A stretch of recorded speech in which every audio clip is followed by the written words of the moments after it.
So it's truly a joy to be with you all here today and welcome you on behalf of the Association of Colleges of the Sisters of St. Joseph. Again, I'm Martha Malinsky, Executive Director of the Association of Colleges of the Sisters of St. Joseph. And our association is made up of 7 colleges and universities founded by the Sisters of St. Joseph.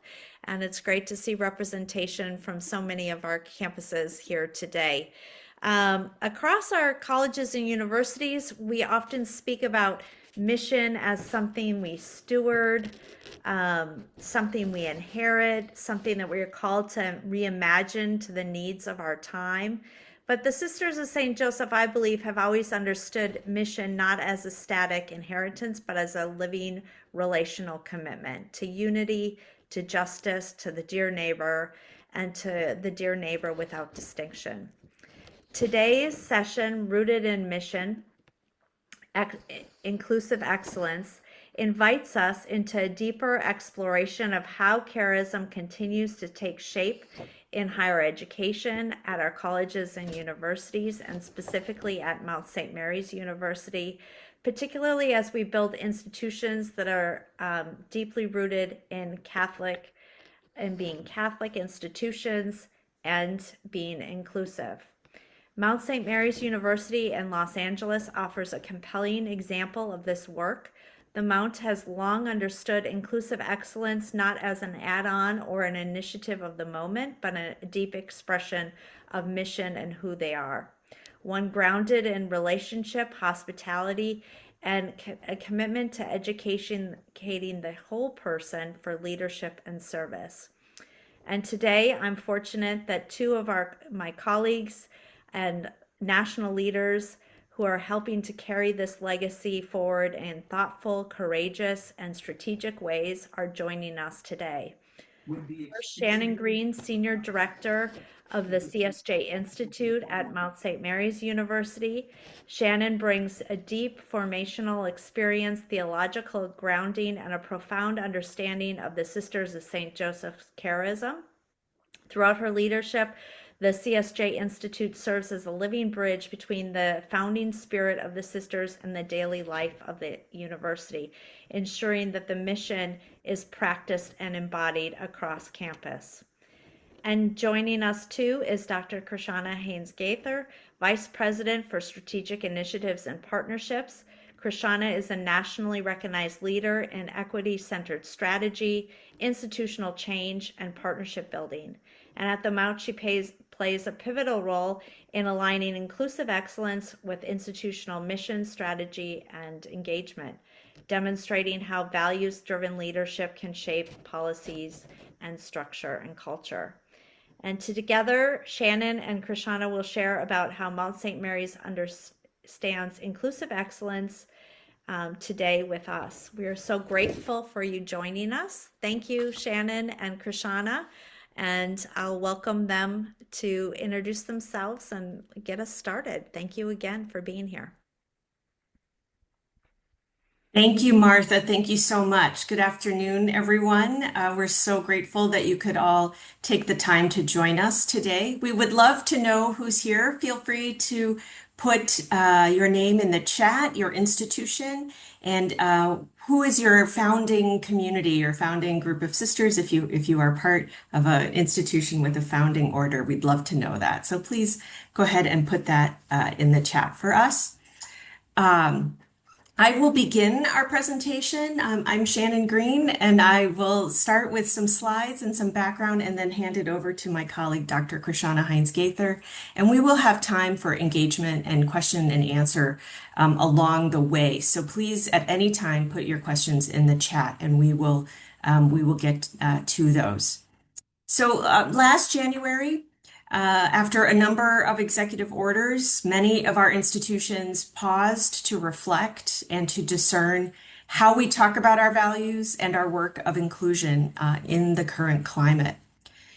So my colleague, Dr. Krishauna Hines-Gaither, with the support of our president, Ann McElhaney Johnson, asked me to look to help lay some groundwork around our CSSJ and Catholic tradition to more easily articulate these connections. So I will begin there, and I will share my screen.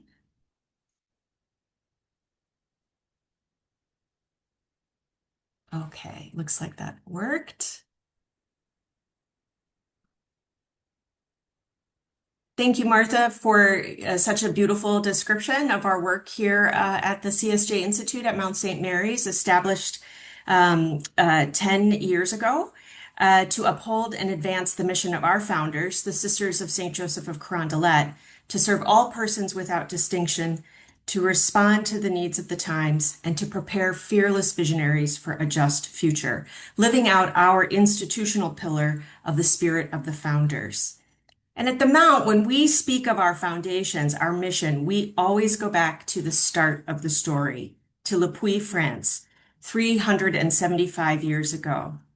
And as we know, at that time, Le Puy was in a place of deep struggle, with vast numbers in the city living in poverty and in destitution. This stemmed for at least 100 years of the wars of religion, deep political and religious divisions from the Reformation, a plague, an agricultural blight, and deep disparities between landowners and peasants, a truly difficult time for the common person in Le Puy. Into this reality, 6 women of deep faith are drawn to address the needs that they are witnessing throughout their communities. They could not abide the suffering and injustice they were seeing in the lives of their neighbors.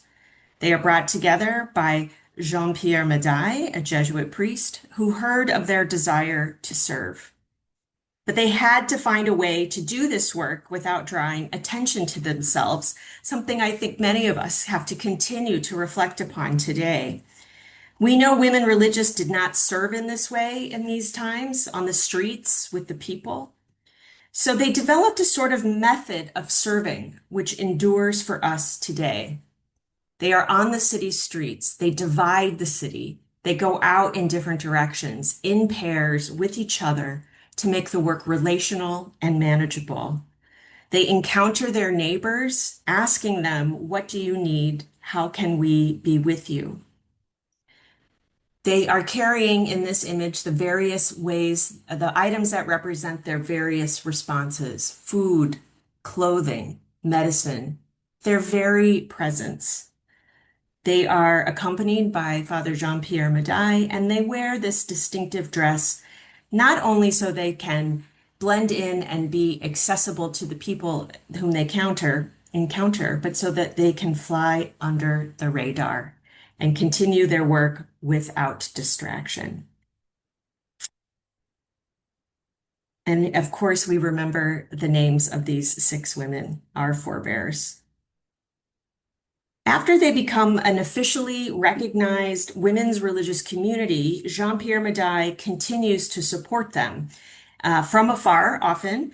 One of the ways he does this is by writing their foundational documents. And it's there that we find this statement: "They shall perform the spiritual and corporal works of mercy, of which woman is capable and will most benefit the dear neighbor." The works of mercy. This is what they were doing. These were the actions that they took to take care of their dear neighbor. This helps them think of the multiple ways they can respond to serve the needs of the times. And of course, these lists are rooted in their long-standing traditions in the Christian traditions. And they are sourced from Matthew 25, where what you do to the least of these, you do to me, and the spirit of the Beatitudes. So you can see here the various ways that the Sisters of St. Joseph, what they did and what was the Christian foundation, the biblical foundations for their doing this work out in the community. But it's the charism or spirit with which they perform these works, which is what is distinctive about our tradition. So they perform the works of mercy, a response to the needs of the moment, out of love for the dear neighbor, so that all may be one, firmly rooted in the gospel call to love of God and love the dear neighbor, so that all may be one. So of course you see here before you some of the terms and phrases that we continue to use today to keep us grounded in that same tradition. moving always toward profound love of God and love of neighbor without distinction. So in our current days, we look to our founders to guide us as we seek to respond to the needs of the times. Mount St. Mary's is founded by the Sisters of St. Joseph of Carondelet, and in their 2013 Acts of Chapter, they laid out an ambitious analysis of the needs of the church and the world. And with each subsequent chapter, they have recommitted to these issues and share with us their current priorities. So you see here their commitments around the earth, around dismantling systems of oppression, witnessing to the current realities, just as the earliest sisters did, walking with women, and standing with the LGBT community. Here they articulate, and again, we'll share these resources with you, the websites where you can find these resources. Here you see their current priorities: care for creation, dismantling discrimination, and promoting the rights of migrants, asylum seekers, and refugees.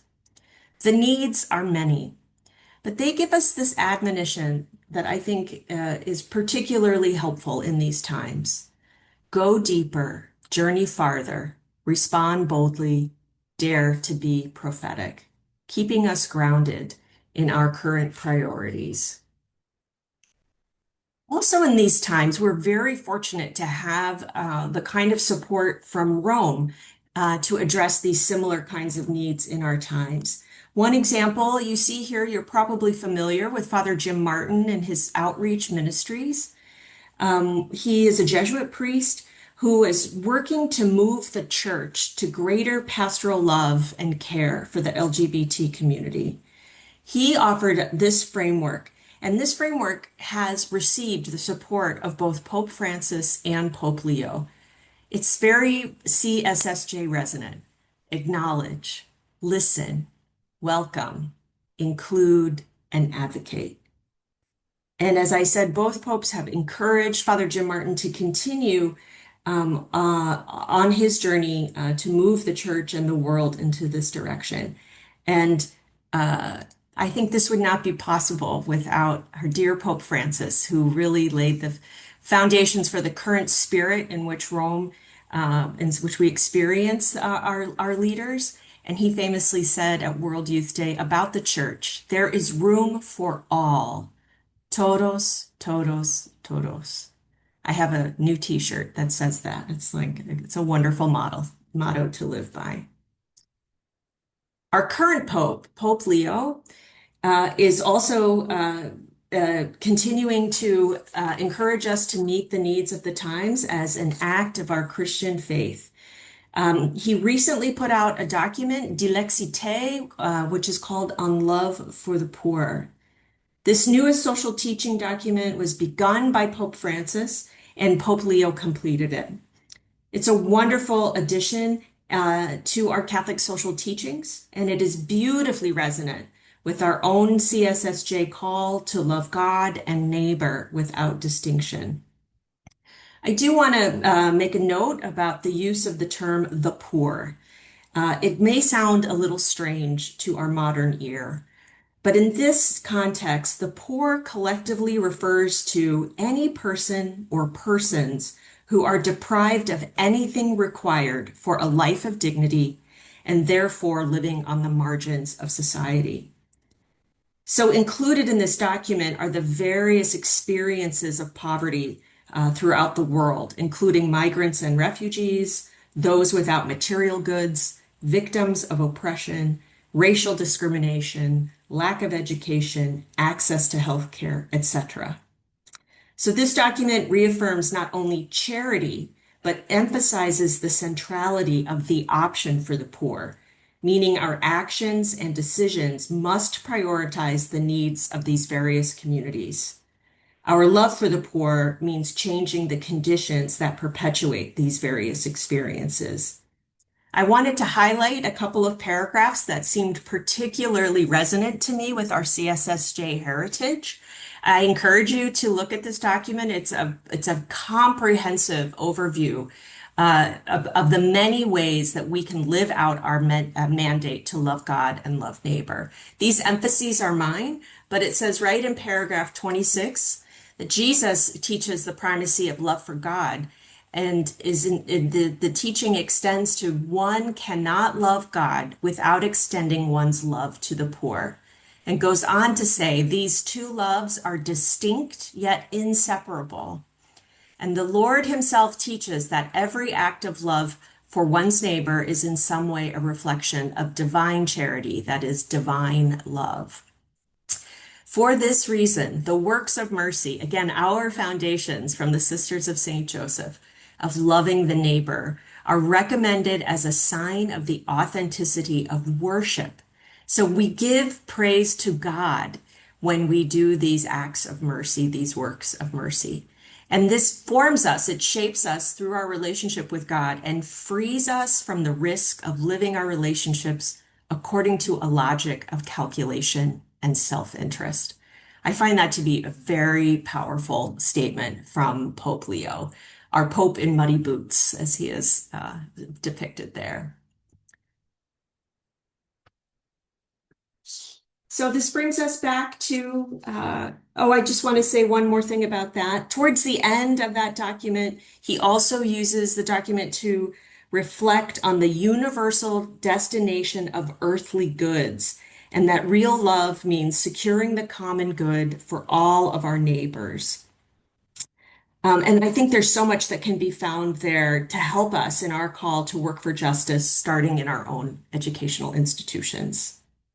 But let's bring this back to our expression of these foundations as our sisters express it. This is the way the Sisters of St. Joseph of Carondelet and others express their mission to minister as Jesus did so that all may be one. And what that can mean for us is that the work that we are about is meant to bring unity, wholeness, healing, whatever our ministry, whatever the work, whether we're the teacher, the cook, the pastoral minister, whatever the work is within our institutions, the greater mission is unity, is healing, is inclusion, so that all may be one.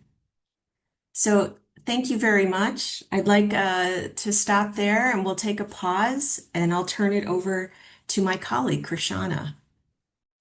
Good afternoon, everyone. Thank you so much for being here. We were very excited to be able to offer this program to our community. We actually want to pause before I start my presentation to see, based on Shannon's presentation, might anyone have any questions or comments? We'll do the same thing after my presentation, but if someone would like to engage early, feel free to unmute yourself and ask any questions or comments that you may have at this time.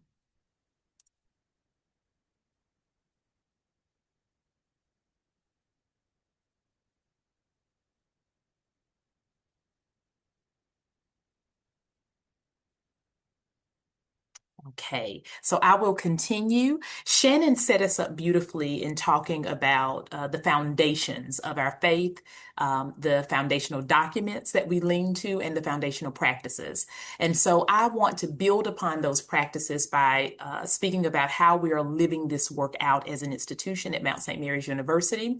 I do want to frame this in the context of my office. I oversee two different centers. One is the Center for Inclusive Excellence, and the other is the Center for the Advancement of Women. I work across the university with so many great colleagues to do the work of inclusive excellence at Mount St. Mary's. And there's great work that is happening throughout the institution, but I am focusing primarily on the offices that I oversee, knowing that I just want to acknowledge that this is not an exhaustive list in terms of the work that we're doing at Mount St. Mary's, but this will bring out some of those practical ways in which we are incorporating the work of our CSJ heritage and our Catholic faith. So I will share my screen now, speak with you for about 15 minutes, and then we should have plenty of time for discussion. So I wanted to open just with this photo because I think it's such a nice representation of the work that we're doing. It's actually taken in Shannon's office. And so she oversees, as you know, our CSJ Institute. And I'm right in front of this beautiful statue of Jesus there, right outside of her office. And I just think it says a lot in terms of the space and the way that we navigate throughout Mount St. Mary's, that there are no borders, that we are all doing this work together. I also work nationally in several different capacities to promote the work of inclusive excellence as it relates to our faith. And so I am the chair of with the Association of Catholic Colleges and Universities. I chair our senior diversity officers meetings and pre-conferences for our officers who are working throughout Catholic higher education. That's with ACCU, and then with NADAHE, which is the National Association of Diversity Officers in Higher Education. I am the chair of the Catholic chapter. And so NADAHE has several chapters, and one of those is a chapter for our institutions across Catholic higher education, and I am the national chair for our Catholic chapter. And then with the Sisters of St. Joseph of Carondelet in Los Angeles, I work with two different committees. One is the Native American Working Group, and the other committee is the Anti-Racism Committee. And I will say I am the only lay member on both of those committees. So I learn a lot and really appreciate the engagement and the education that I receive from our sisters. These are those officers that I mentioned earlier with ACCU who are doing great work on their campuses to shepherd that integration of mission with the lens of inclusive excellence. And our theme for our pre-conference this year is where mission leads, our work follows. And so we will be at ACCU this weekend holding our pre-conference. So we have chosen the framework at Mount St. Mary's of inclusive excellence. And inclusive excellence is a term that was coined by Dr. Alma Peterson in 2005. So it's not that old. The past 20 years, we have had this framework of anti-racism. And I like to think that our charisms and our Catholic social teaching, that is the heart work, H-E-A-R-T, that is the vision. And this inclusive excellence framework, this is the how. This is how we actually live that out. And so you can see many of the parameters that are on your screen there, a safe and welcoming community, which greatly aligns, totally aligns with the work of our charism as well. Equitable opportunities and outcomes, strategic partnerships, a big part of the work that I do at Mount St. Mary's, intercultural competency, organizational resources, and collaborative leadership, such as the partnership that Shannon and I have today. And so a bit more about our Catholic social teaching. We ground our work within that framework as well, in addition to the many documents that Shannon mentioned earlier. And I think you will see a through line between the work of our Catholic social teaching and the practice of our inclusive excellence. And so dignity of the human person, a safe and welcoming community, solidarity, strategic partnerships. And I think you'll constantly see that through line between the work that we have with our Catholic social teaching and the work of inclusive excellence. And so they work absolutely in concert with one another. There's a resource that I just want to bring before you. It's a great book by Reed Booley and Prusak called Catholic Higher Education and Catholic Social Thought. As Shannon mentioned earlier, we have a resource list for you that we will be sharing, and this book is on that resource list. But I just want to bring it out because I think it's a wonderful template for how to inculcate our institutions with Catholic higher education with Catholic social teaching. So the work of justice is not new to our institution. This is a photo. I discovered this photo just before I came to Mount St. Mary's, and it's one that I hold dear. And so this photo is from 1948, if I'm not mistaken, definitely the 1940s, and I believe it's 1948. And so I want to just ground this photo in our Catholic social teaching, which states solidarity. We are called to work globally for justice. And so in this photo in the 1940s, very early in the history of the United States, they were holding events called interracial justice, as it is on earth, be it in heaven. And then I love the sign on your right that says Christism, not racism. And again, this was pretty early in the 1940s. And this is a photo that I hold dear, and I use it to guide a lot of the practice in which I engage at Mount St. Mary's. And so, in terms of social justice, I work closely, as I mentioned, with our sisters. Sister Diane Smith, CSJ, was the social justice coordinator for the CSJs of Los Angeles. And she invited me to be a part of the anti-racism committee. And we just did a lot of great work together. She retired from this work at the ripe age of 89 years old and still continues to engage in so much of the justice work of our community. And I love one of their commitments of our sisters. It says, our work is rooted in the gospel call of social justice. They truly see the work of inclusion, of equity, of justice as a calling that is in which they are compelled by their faith. And so it is in complete alignment with their faith. They actually could not do the work of their faith without incorporating justice. These are just some of my touch points with our sisters. Another point of our tenet of our Catholic social teaching is that we're called to family, community, and participation, and to see our greater community as sacred within the context of our social interactions. And so these are many of our sisters and our Jesuit brother with whom we work. So I wanted to share with you a few ways that we have collaborated with our sisters and also with the CSJ Institute. And so here's Sister Diane, who I mentioned earlier. I sit on their Native American working group, and they're doing the heart work, HEART, and heart as well, but they're doing that hard work of examining their relationship with Native American boarding schools. And so I invited Sister Diane to talk about the work that they're doing in that examination. And so she did a university-wide presentation for Mount St. Mary's.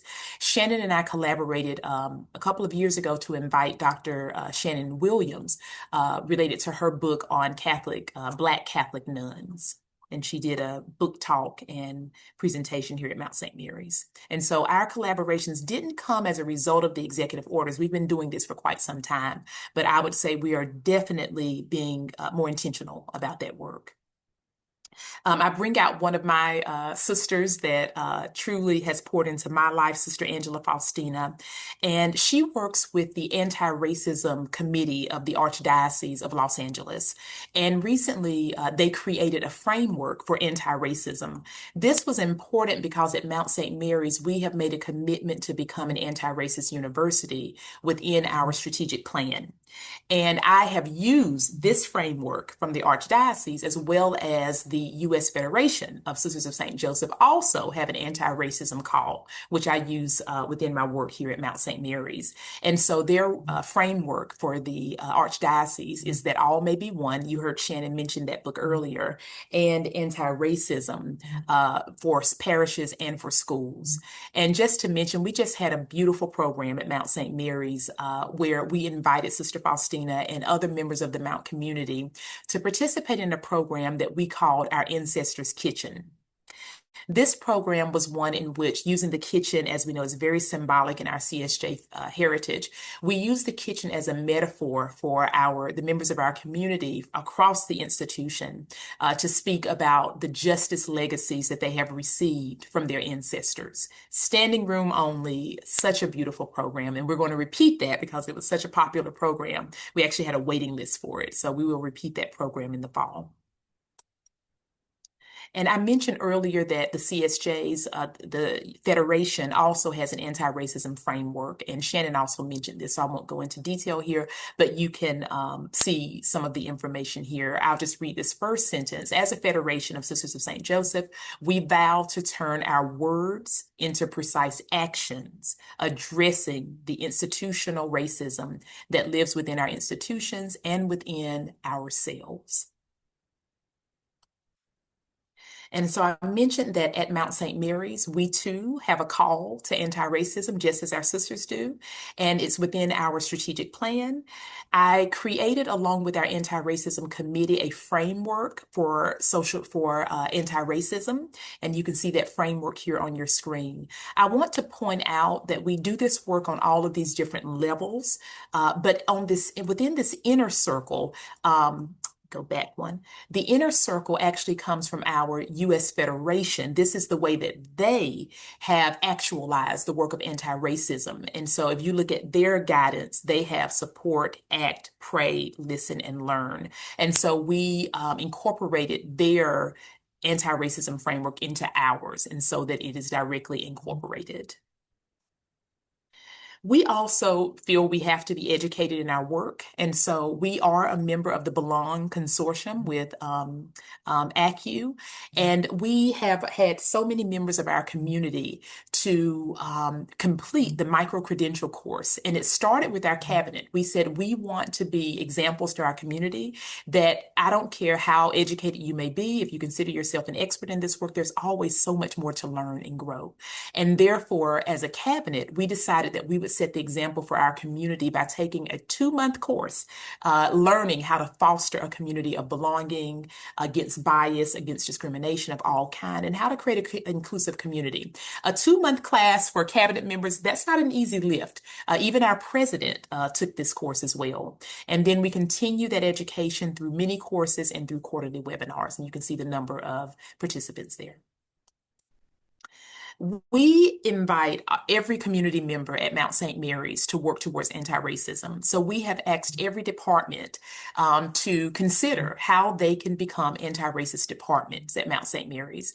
And so you see on your screen here that we have held panels where our community members have shared how they enact anti-racism within their respective areas. And so in the slide that's on your left, Danielle is in libraries, Chris is in student affairs, Shelley and Stephen are professors. On your right, Ivan was in counseling, Ava in marketing, Susan in enrollment management, Kimberly and Sarah in their faculty members. And so you can see how throughout the institution, everyone is doing the work of incorporating anti-racism. I got a call from the sisters 2 years ago within our Native American working group. And they asked me if I would consider hosting the Red Dress Project at Mount St. Mary's. I want to be completely transparent and say I had actually never heard of the Red Dress Project before. And so it was not on my radar. It wasn't something of which I was familiar. They reached out to me and said, I of course knew about the travesty of missing and murdered Indigenous women, but I did not know about the Red Dress Project. And they said, we have to do something. We have to do something to bring awareness and attention to these members of our community who have been greatly impacted by violence. And so through their guidance, I worked with them. They were the heart and I was the hands. And so they brought the idea to me and we worked together to make it happen. And now this is going on a 3-year partnership where every year at Mount St. Mary's, we honor the missing and murdered Indigenous members of our community. And Sister Carol Louise, one of our CSJs there, supports that program every single year. We also host a community safety conference. So I want to go back to our Catholic social teaching, which says life and dignity of the human person. People do not lose dignity. I absolutely love that phrase. People do not lose dignity. And then I want to bring out from the Sisters of St. Joseph, the U.S. Federation, they say, we vow to support criminal justice reforms, including sweeping reforms to incarceration and the judicial system. And so the images on your screen, for the past 3 years, we have partnered with USC to host what we call a community safety conference. And that conference is where we share resources and support formerly incarcerated individuals, as well as formerly gang-affiliated individuals. And so now I want to close with our students. We, with the spirit of our founders, we have a program at Mount St. Mary's called Inclusive Excellence Scholars. And these are the student arms of the work that we do to build an inclusive institution at Mount St. Mary's. And their first touch with us is a retreat.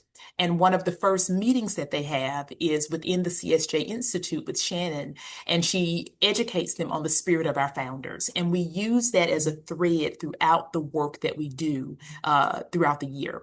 And so in putting our work into action, another tenet of our social teaching is an option for the poor and the vulnerable. And I love this language. The moral test of a society is how it treats its most vulnerable members.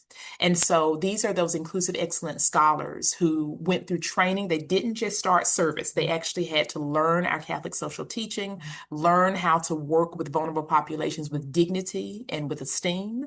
And so on the left, they created blankets for the unhoused members of our community. On the right of your screen, they're creating care packages, working with one of our faculty members to take care packages to the unhoused members of our community. We also have a training that we developed that is based in our Catholic social teaching. You'll see on your screen there, one of our scholars is facilitating this training at one of our local high schools and basing this training within the guidelines of our Catholic social teaching. And so we do a training that we have coined the term Bye Bye Bias, where our scholars are trained to go into local high schools and also within classrooms at Mount St. Mary's and train against bias and discrimination of all forms. We started the program about 2.5, 3 years ago, and our scholars have trained over 600 students here at Mount St. Mary's and in the local community as well. And so in closing, I just want to bring back the nature of our work. We see it as completely, we're compelled to do this work based on our mission, which is our heart work. And the way that we put that work into action is through doing the work of inclusive excellence, the hands, if you will. And so I will stop now. Let me stop sharing. All right. And so I will turn it back over to Shannon. Thank you so much, Krishauna. It's such a privilege to be colleagues in this work together. I saw earlier our president Ann McElhaney Johnson has joined us. This is certainly under her vision and leadership to encourage this alignment. You know, this last year, I think particularly for our colleagues in what is often called diversity work, you know, is very challenging. But it has been this opportunity for us to really gain greater clarity in this essential part of our mission and really get clarity in our language as well, so that we're prepared to discuss this and to share this with anybody who inquires about it. So we do have some time now. We would love to have discussion, conversation, questions that may be on your mind, how this has gone at your institution. Any remarks or questions would be welcome. You can feel free to unmute yourself and share a question, or you can put something in the chat as well.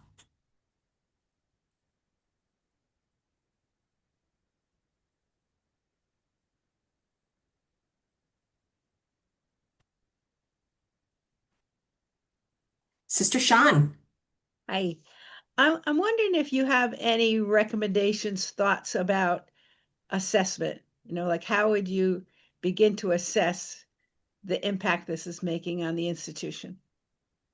Yeah, I can start. We actually talked about that. I would say we recommend that there is a baseline assessment at the beginning and then that there is continuing assessment throughout. And so what we did at Mount St. Mary's, we came up with the Bye Bye Bias training because we did a few surveys through Bessie and Nessie and through HEADS, so 3 different organizations, one that's related and then HEADS is a separate organization. So we did 3 different community-wide surveys, one focusing on students and HEADS focuses on faculty and staff and students as well.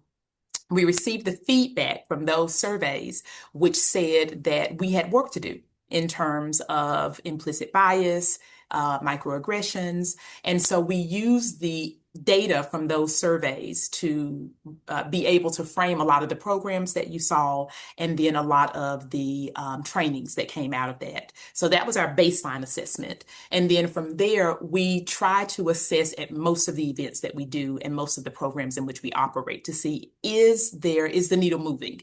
And we know from those surveys that people come in at one level of understanding and knowledge, and they show through the survey data that they they are increasing in that level of understanding.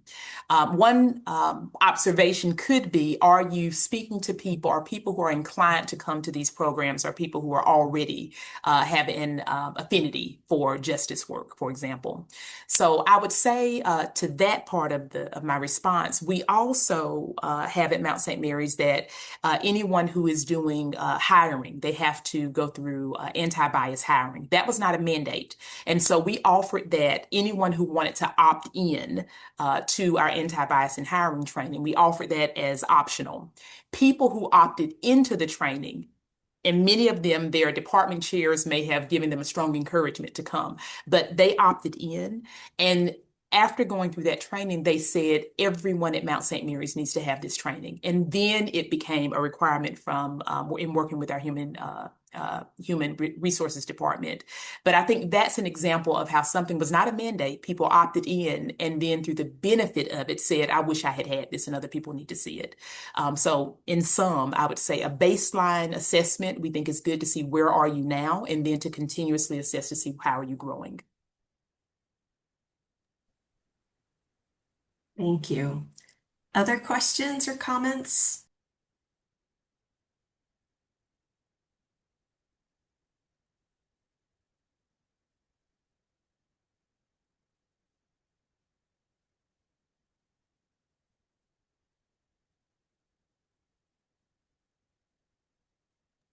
Suggestions? Anything that's been working at your institutions that you'd like to share with this community of colleagues here as we continue on this path together?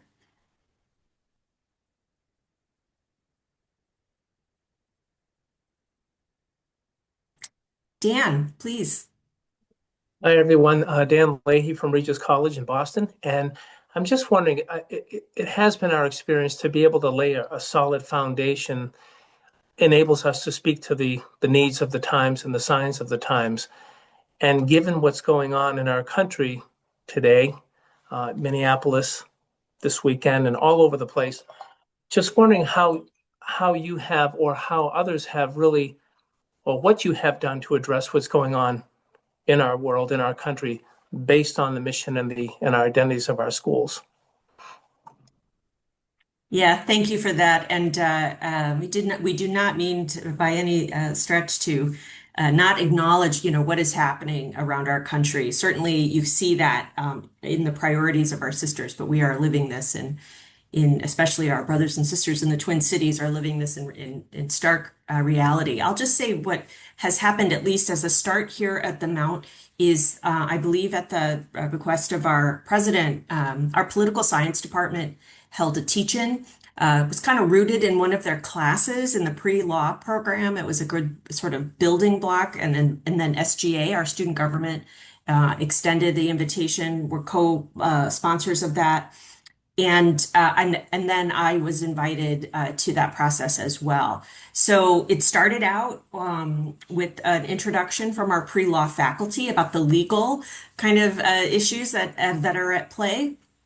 And then student government kind of gave their input on engagement and involvement. And then I was given some time to talk about our mandate as a CSJ institution and what that means in terms of reading the signs of the times and what the sisters call us to, and that we are not called to be neutral. The sisters are not neutral. We are not neutral, and was able to talk about how our earliest sisters did what they did at great risk to themselves. This wasn't about just kind of being nice and feeding the hungry. They took a risk. They put their lives on the line by doing what they did.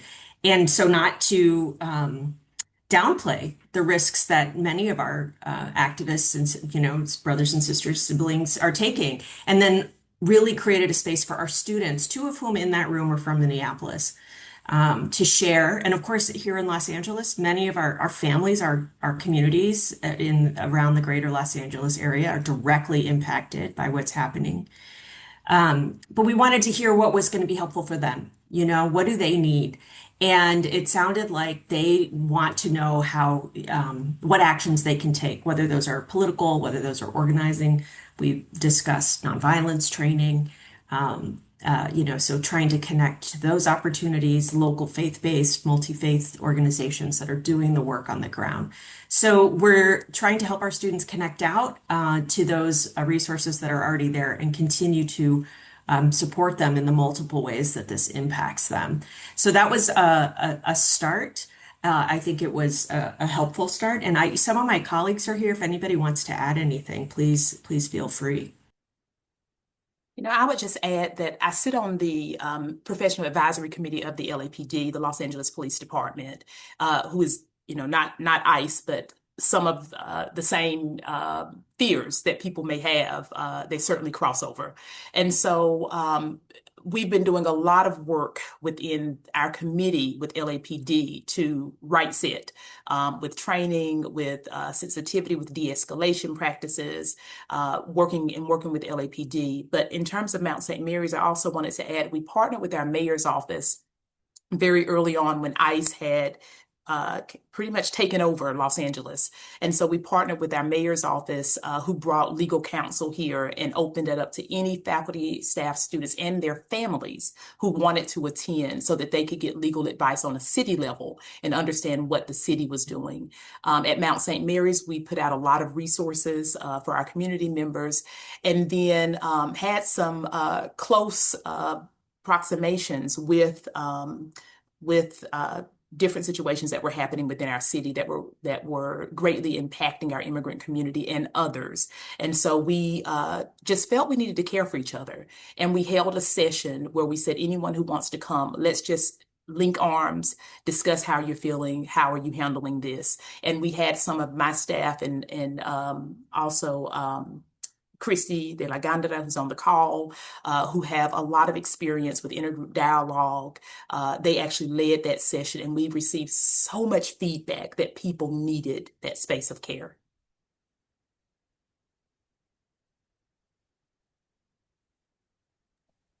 Thanks, Dan. I hope that gives you some of It does. Thank you very much. responses. Yeah. I think we have time for a couple more comments or questions.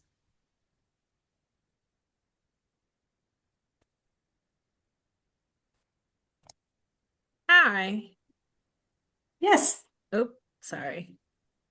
I wanted to ask, this is Rosalind Fresnel from Chestnut Hill College. I wanted to ask, the resources that you gave out, were they placed in offices, or did you just ask staff that they could go get them? How did you distribute them? So some things were sent out electronically, but not every member of our community has an email address with Mount St. Mary's. We have contracted employees. We have a lot of, nuances to communication, but we did email them out where available. We also printed, I believe 1,000 copies or so. We printed so many, many copies, and we strategically placed those at high touch places around the campus, and people could pick those up throughout the If they campus. choose. Mhm. Okay. And they're still there, like they've never gone away. Like they're always before us. Okay. Thank you. Yes.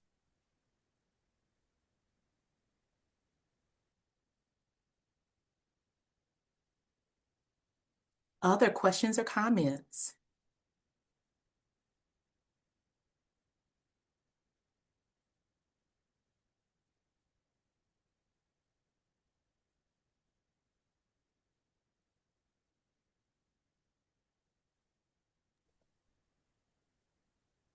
Well, as we mentioned, we're happy to share the sources of our presentation with you all. There's a variety from the CSSJ tradition, the Catholic social tradition, DEI officers, ACCU, all the various things that we shared. We have a handout basically that we cannot actually hand to you, but that does have links to all those sources. And Martha has that and has agreed to just send that out to the emails of all the RSVPs so that you'll have that. Martha, should I hand it back to you? Sure, that would be great. Well, please join me in thanking Shannon and Krishauna for this excellent presentation. It's been Wonderful to hear more about Mount St. Mary's University and both of your work and how you've been able to, root your work in the mission and in your community. So you've given us all a lot to think about, some great ideas, and I will be sending out the resource list here, as well as the link of the recording to this session. Please share with your colleagues and encourage them to participate in the session on our website, acssj.org. It'll be up there in the matter of days. So thank you again, Shannon and Krishauna, and thank you all of you for joining us today. We appreciate your participation in this. Thanks again. Have a great rest of your day, everybody. Be well. Take care.